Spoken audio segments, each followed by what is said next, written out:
Alahym in the name of Yahushua HaMashiach. Pick up in the 5th chapter of John and the 39th verse.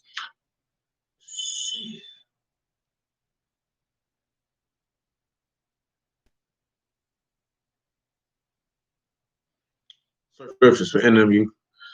You will not come to me that you might have life. I receive not honor from men, but I know you that you have not the love of Alahym in you.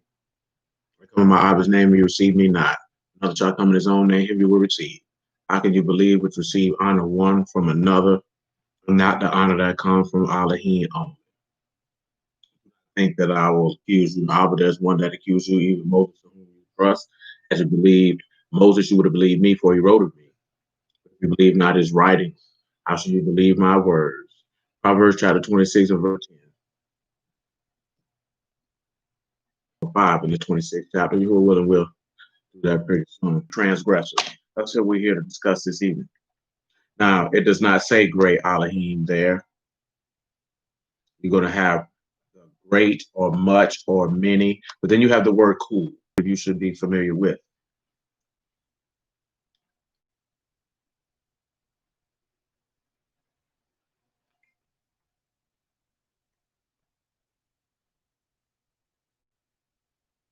And that's to twist, to whirl, to dance, to writhe, to fear, to tremble, to be in anguish, to be pained, to wait anxiously, to dance, or to be brought forth, made to bear, to wait longingly, and to be distressed. Shalom, man.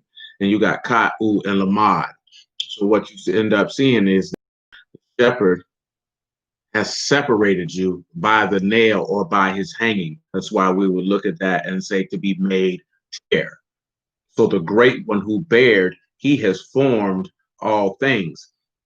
And that formed is contained with God in that verse. You have rewarded sakar, which is to hire or to pay one his wages. So the great one who brought forth or bared has rewarded, or well, literal definition is a fool, a stupid fellow, a dullard, a simpleton, or a arrogant one. But then transgressors gets a little different. Transgressors is a var, which also means to pass over. So also to exist or to become invalid.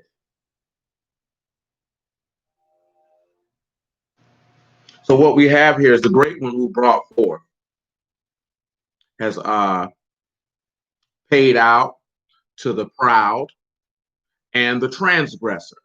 And that's what we're coming out here to look at this evening. And we're not going to spend an inordinate amount of time on it because this is straightforward and to the point. We still have elements to get into Job 37. I have to wait and see how this connection works before I one more time. Because Alahym who brought forth, and of course, it could cause us to bring back up in the fourth that Yahushua gave birth. It's a matter that we've discussed in times past. It's a matter that seems to throw a lot of people off.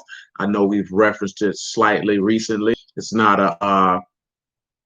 it's not a very complex topic to say the least, but it throws people because people's mental, and that it behooves him to take on the seed of Abraham in order to do that for the means of reconciliation. So because that doesn't come to people's mind, they don't understand that. He not only, that's why he tells you that to be able to go through what women went through in order to do that for them.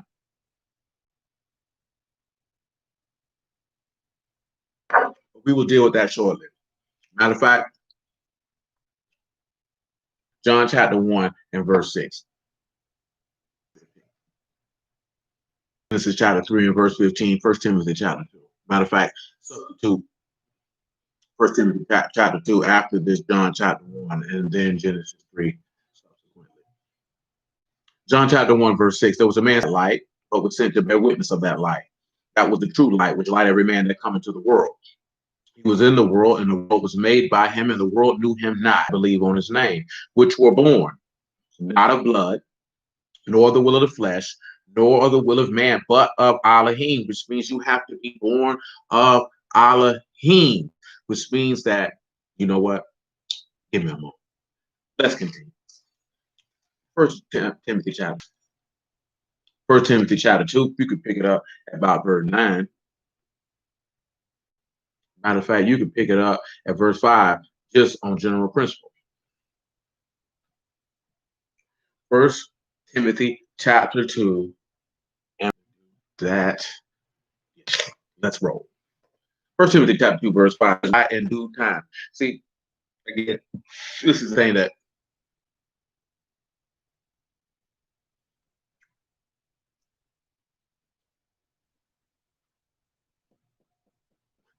we overlook when we're dealing with Yahushua. He was the ransom, he was the redeemer. We talk about that in regards to being set free with the immersion, things of that sort. He was the ransom for all. And he said to be bearing witness in time. We're not bearing, see, we are Alahym while you worrying about organizations, places, people, and things. You worry about the wrong thing. You worry about the wrong thing. He said, whereunto I am ordained a preacher and an apostle. Notice here, right? If you remember, to arrange these sentences is tied into him being an apostle, which is an emissary of Alahym.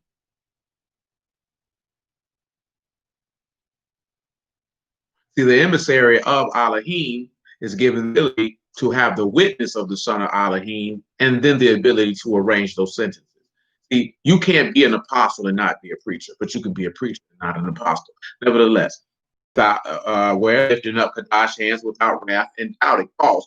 That takes us back to when Mashiach was on the stage. He was just doing that very Eli, lama sabachthani. That is to say, my Alahym, why have you forsaken me?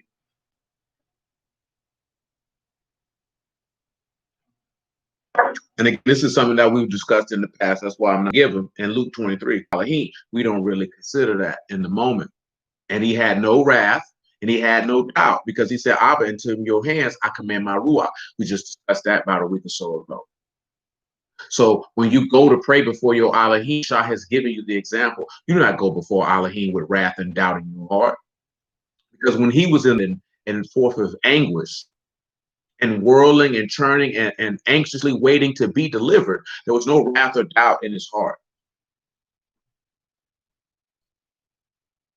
So therefore, you should not have any wrath and doubt in your heart when you spread forth Kadash hands towards heaven, because you are not going through the same thing. So you don't have that excuse.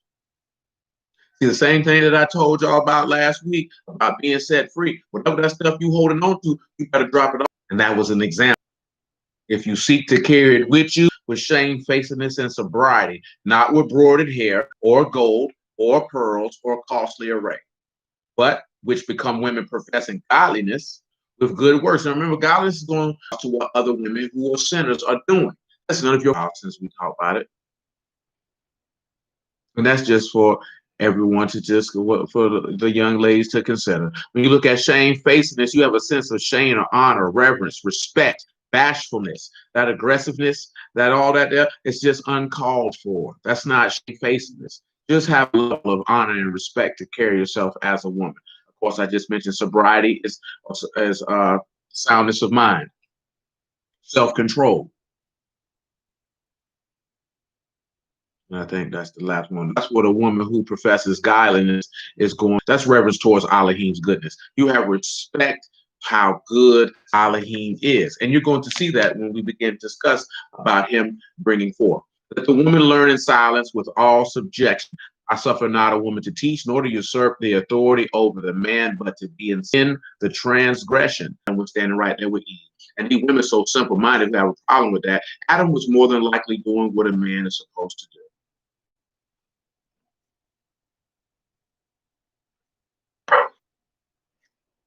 And then at the end of the day, all he did was make an offer.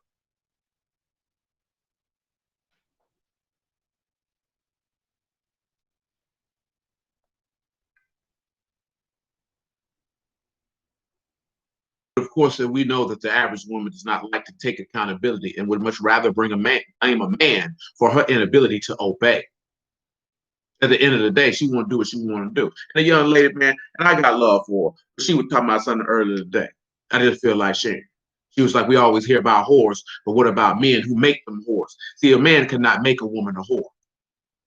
Because a man has controls the ability for a woman to get into a relationship. So the only person who can make a woman a whore is down to lay down with 30 different men because they could not have access to your body because he has to choose. You're single because no one wants to deal with you. That's why you're single, because no one wants to deal with you. You control that.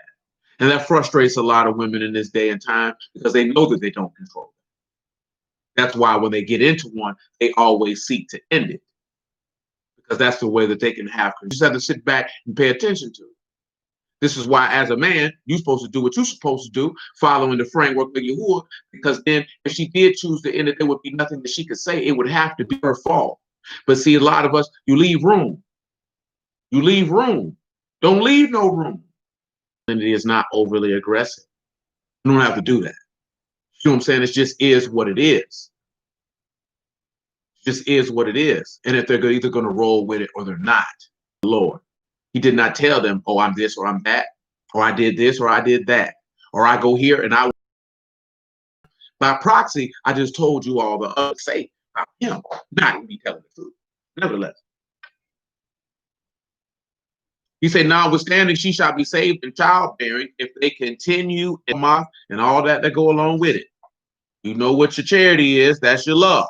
So as long as she continues in love, faith, and being set apart with a sound, you've probably read this verse, maybe thought, well, does it mean this? Does it mean that? Who knows? But by the grace of Allah, I'll pick a 16. I don't need 15. I get straight to the point. The reason why we read that is because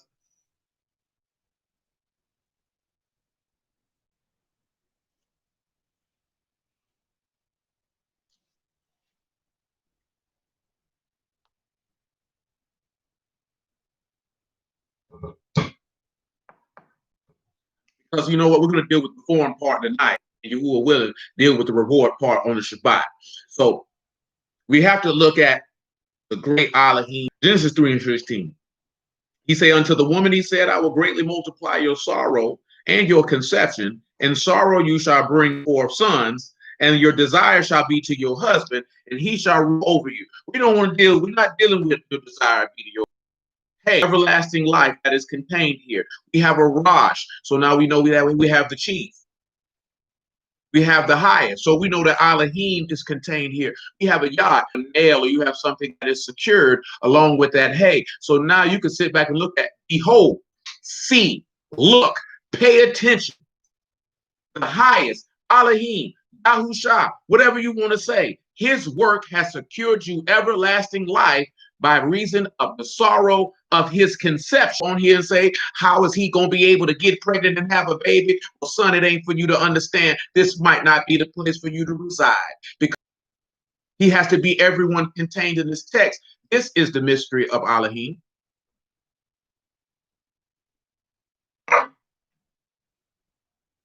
The greatness and goodness of his mercy and the solidification of your faith, because he had to, through faith, love, and holiness, with self-control, be saved in the midst of his childbearing.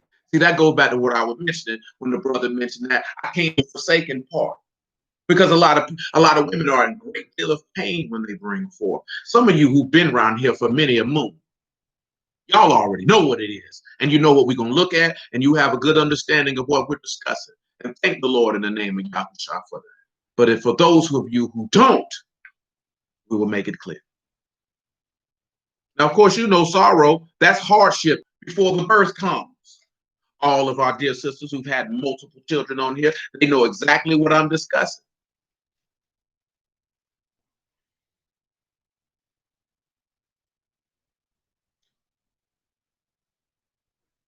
Come to Matthew chapter 26 and 36, and let's look at the beginning of the contractions. Let's look at the beginning of the contractions.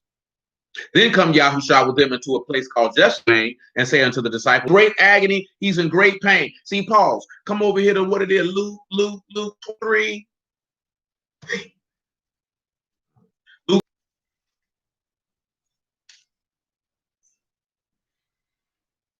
23 and 41, excuse me, not 23, Luke 22. We could make it 39.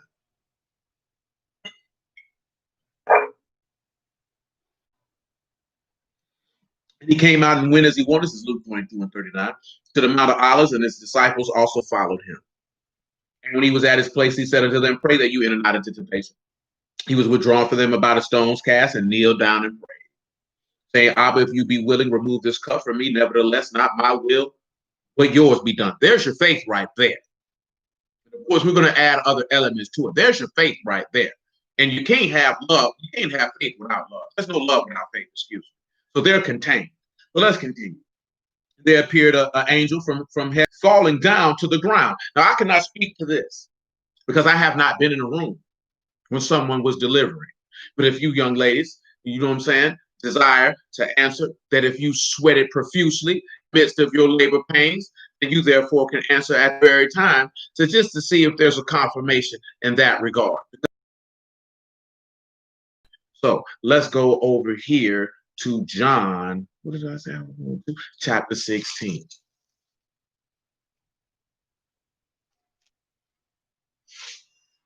John 16 and 20. 16 and 20.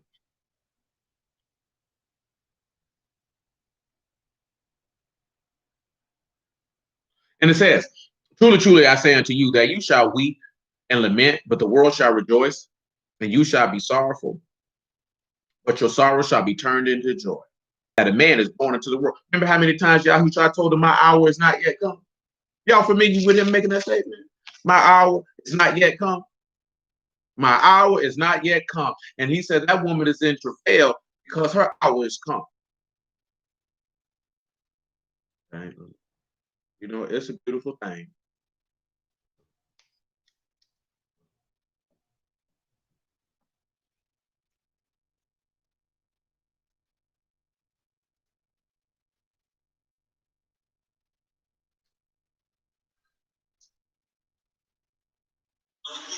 John chapter 2. In the third day, there was a marriage in Cana of Galilee. They have no wine. Yahushua and her, woman, what have I to do with you? My hour is not yet come. It was not time for him to go through the pain of conception.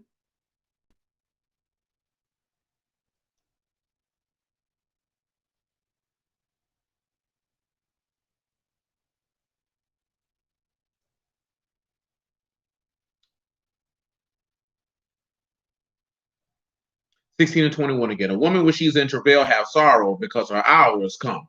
But as soon as she's delivered of the child, she remembers no more the anguish. Come back to Genesis chapter 3.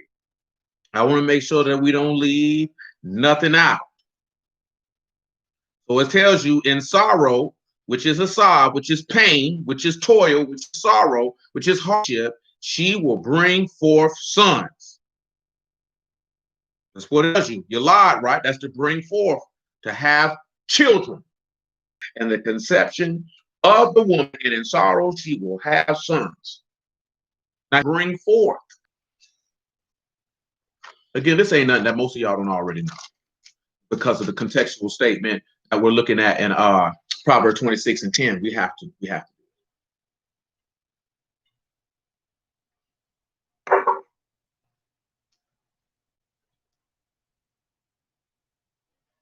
Let's look at verse 13.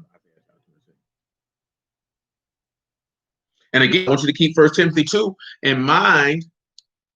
Self-control in the midst of being saved during childbirth.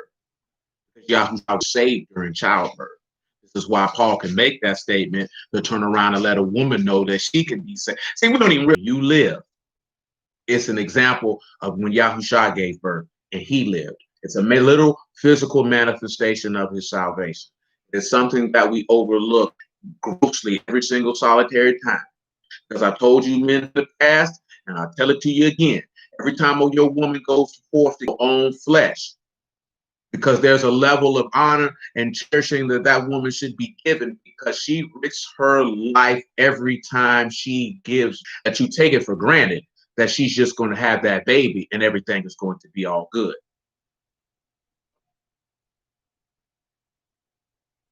But every time that woman has a successful birth, it's the manifestation of the salvation. Give her her proper respect in that regard. You should never dishonor and disrespect the woman who brings forth your seed. Except one doing that. It is never a reason. Now, if she's disrespectful or rude, then you do what Alahym does. You correct appropriately. Correcting appropriately does not mean disrespectful. If that woman does not want to be obedient and come under your authority, then you just have to remove her from your presence. Because that just means they do not process. So you can't come to her and think that she's going to see things how you see it. You're going to have to explain things in further detail.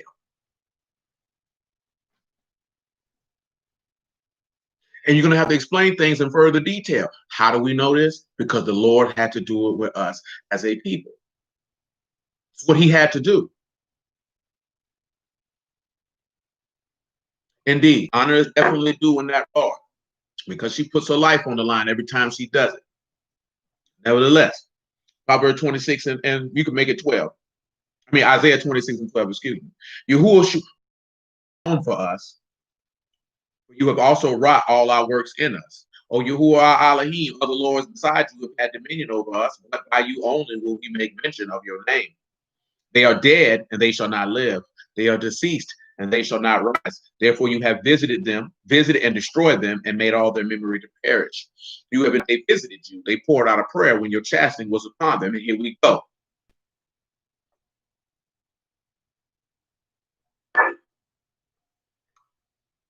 Like as a woman with child that draw near to the time of her delivery is in pain and cry out in her pangs, so have we been in your sight, O Yahuwah.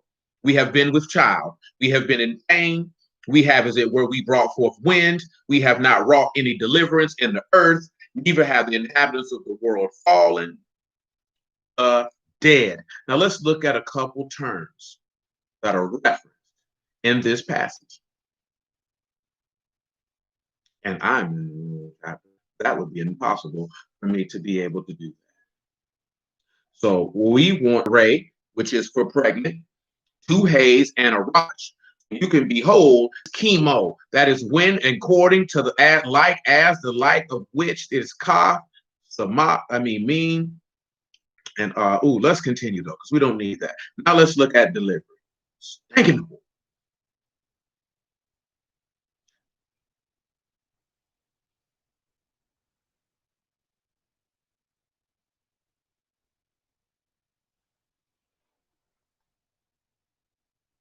Now we have delivery, you have yalad, which we've already discussed. In pain, you have cool, which we have already discussed. You have cry out, you have zaak. And again, that's to cry out or call for help. So when you see him, let's continue. Now pains is cabal. Teachings of the house separates. Say we've been with child, and it has been as if we brought forth wind. Again, for we have been with child is hurrah. We've been as it were. So the same thing as like, but then look what comes behind that. Of course, we have birthed ruach or breath. No one has done the work of Yahusha in the earth because that's what it tells you. Yahusha, any deliverance, fallen or been cast down or destroyed. But John 3 and 1. No, of course, we know we ain't brought forth any spirit, but Yahusha did. Saying came to Yahusha by night and said unto him, Rabbi, we know that you are a teacher, come from Alahym, so no man can do these. Said unto him, how can a man be born when he is old? Can he enter the second time into his mother's womb and be born? Yahusha answered, truly, truly, I say unto you, except a man be born of water and of the ruach, he cannot enter into the kingdom. Do not be amazed that I said unto you, you must be born again. Now the only, so the only way that you can be born of Alahym is you have to be born of this breath. And again, it takes it back that in sorrow and in conception. How did Yahusha conceive? The seed is the word. That's what Luke 8 tell you, or Luke 8 and 11. So the seed could be able to gestate to bring forth was already in him. Now, let's continue. Because remember, each name means the mother of all living. And nobody who can live. In fact, John chapter 5 says he's given the son power to make alive, as the Father has power to make alive. You cannot live except by Yahusha. In John chapter 8, he said, which one of you convinced me of a sin? If I tell you the truth, why do you not believe me? He said, you know, in John 15, he said, no man came. And because remember, it said, she shall be saved in faith, charity, holiness, with sobriety, which is self-control. So that means Yahushua, we know that he did not transgress. You know where the love is because he said, I love my Father, therefore my Father loved me. And whosoever loved me, my Father will divide me. Romans 1:1. And you know what the faith is because he was willing to go and I lay it down and no man take it from me and I pick it back up because I've been given this authority and power to do so. Therefore, this is why he fulfilled Genesis 3:15 or 16 when he was on the stake because he did multiply his pain and sorrow in conception. That's what he did, and everyone knows it. And that's why he told them that in John 16. That when her hours come, she remembers her anguish no more. Well, I told you to recall anguish in your mind. Well, we discussed that not too long ago. He said, I will blot out your transgressions as a thick cloud. You don't remember your sins anymore. To 4 by his prophets in the Kadash scriptures concerning his son, Yahushua HaMashiach, our Lord, which is made of the seed of David according to the flesh, and declared to be the son of Alahym with power according to the Ruach HaKadosh and by the resurrection of the dead. This is the part you don't understand. Not y'all, but people don't understand. Once he was raised by the Ruach, he's set apart by Kadashness. Matter of fact, it's not even due. John 17, for the stupid people in the back. And I know it ain't none of y'all. I know it ain't none of y'all stupid, but you know, people like to slide in and look at this stuff after the fact and talk reckless and greasy without really taking the time to sit back and understand the witness of who they say is their God.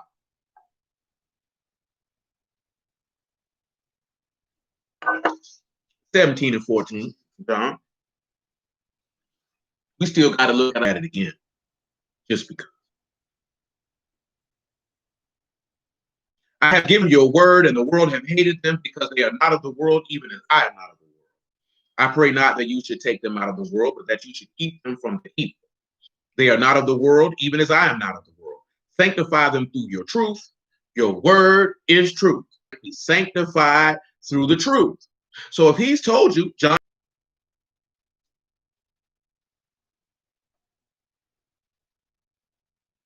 10 and 30. Make it 10 and 27. John 10 and 27.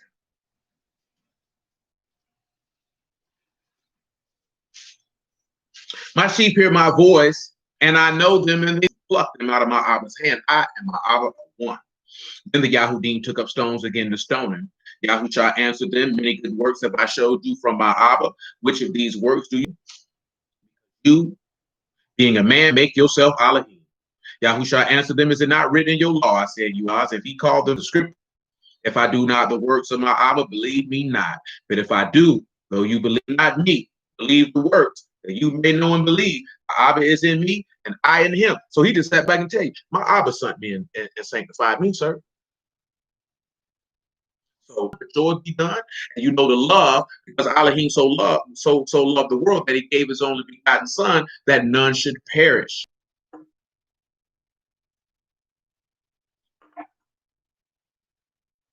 That none should perish. Remember, he said, greater love have no man than this, that a man lays down for his friends. So you see these elements. When he's on the stage, see, remember, before he's getting ready to die, he's in contractions, pain. When he gets on the tree, at this point, he's already conceived. When did he conceive? When the Ruach HaKadosh came down upon him, because this is what gave him the power to be able to make you sons of Alahym in the first place, when he got immersed in Matthew chapter 3. That's when he conceived. His hour was come when it was time for him to die, when Judas betrayed him. After this time, now he's in pain and sorrow while he's on the once he had gave up the wearing, because you read it already in Isaiah 26, and that the Ruach and the words that I put into your mouth shall not depart from the mouth of your seed, nor the mouth of your seed,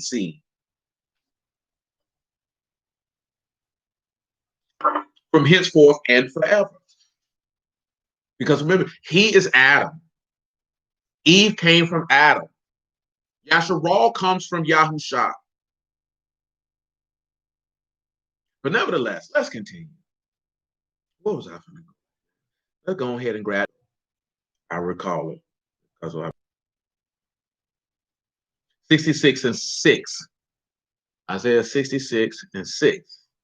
A noise from the city, a voice from the voice of Yahuwah that rendered recompense to his enemies. Before she travailed, she brought forth. Before you have malat, that is to deliver. That is mean, amad, and tet.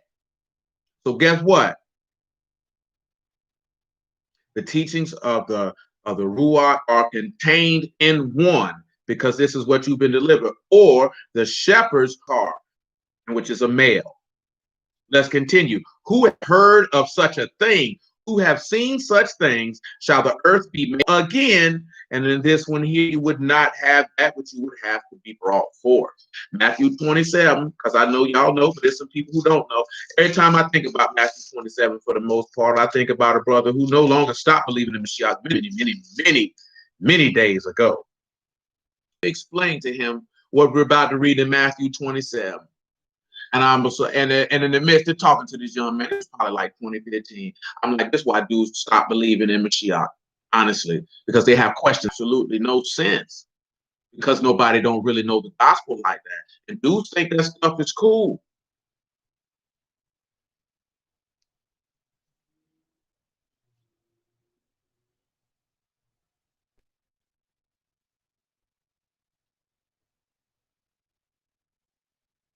As I told you before, man, dudes like to do gimmicks because they can't really explain the text. And because of that, it causes people to stumble. Let's continue. Rent, and the graves were opened, and many bodies of the saints which slept arose and came out of the graves after his resurrection and went into the Kadesh city and appeared unto many. Now, when the centurion and they that were with him watching Yahushua saw were done,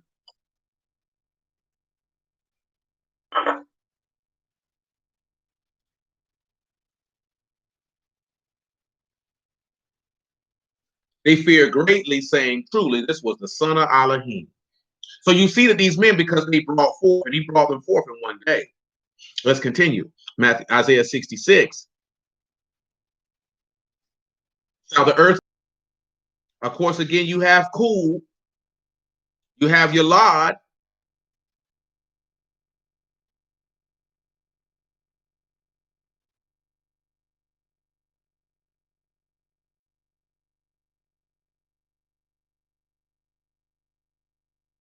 and of course, you have cool again in this particular passage. Yahushua was in anguish and in pain when he brought forth. And 27 and 50 just tells you that, because he cried again with a loud voice. Verse 9, shall I bring to the birth and not cause to bring forth? Now to bring to the birth in Shavar, shall I break him in pieces, rend him violently, crush him, quench him, shatter and break? Also to cause to break out and to bring forth. But you know that in order for him to bring forth, he was crushed. He was killed. Yalad again, saith Yahuwah, shall I cause to bring forth and shut the womb, saith Yahuwah.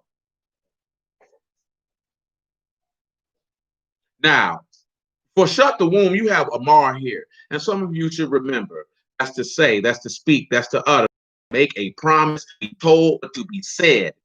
So what did he say? Listen to what he's telling you. Shall I bring forth, saith Yahuwah, shall I cause to bring forth and shut my promise, saith Allah. What did he promise you? Jeremiah 31. The word for restrain there, or to shut, is atzar, is to restrain, to close up, to withhold, to refrain, to be stayed, or to be under restraint. So now that should also change the aspect of how you. What did he promise you? He promised you that you would become the sons of Alahym. That's what he promised you.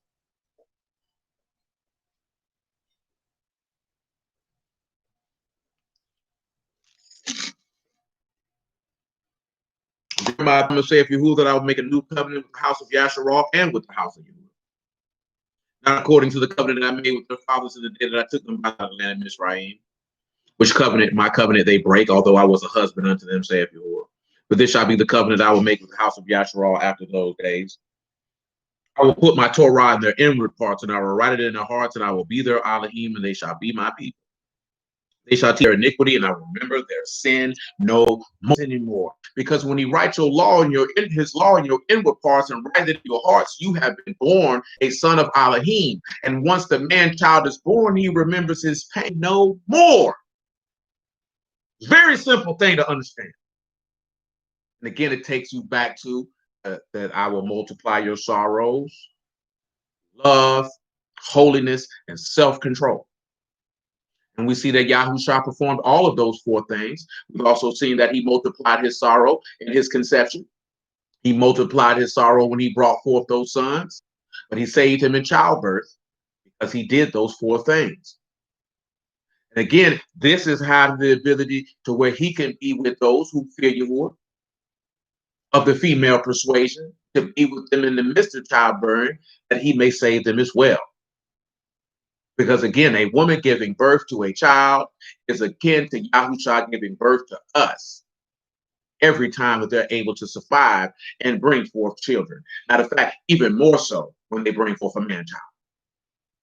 Even more so is it multiple, is actually manifested on our side of the ledger. Still back to being born again and all of those things that pertain unto that. But with that being said, I would say hallelujah. Indeed, it is. It is like a love like no other, because no other Alahym has this for you.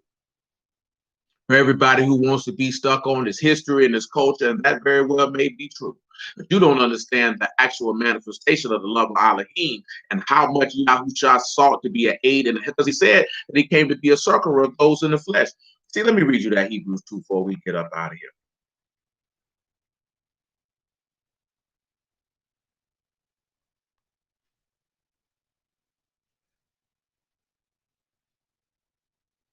Hebrews 2 and 14. For as much then as are partakers of flesh and blood, he also himself through fear of death were all their lifetime subject to bondage. For he truly took not on him the nature of angels, but took on him the seed of Abraham. Wherefore in all things it behooved him to be made like unto his brethren, that he may be merciful and faithful high priest in things pertaining to Alahym, to make reconciliation for the sins of the people. For that he himself have suffered being tempted, he is able to be an aid and a help and a relief, or succor them that are tempted.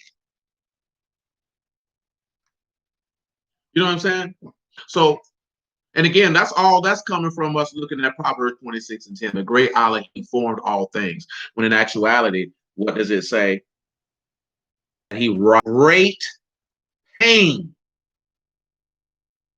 through cross to be given birth. So through great pain, he gave birth. So prayerfully, y'all understand that. And we give that understood. If not, you know how to open your mouth and let that be known. But let's just weigh and consider. The truth be told, when you still need to know how much his love and you remain in it. There is, like Sean just said, there is truly a love like no other. And his love is not for everyone. And this, and Yahuwah will, we probably will do so. So again, I bless y'all at the house of Alahym in the name of Yahushua. Yahuwah will, we'll pick it up on the next go around. And until that time.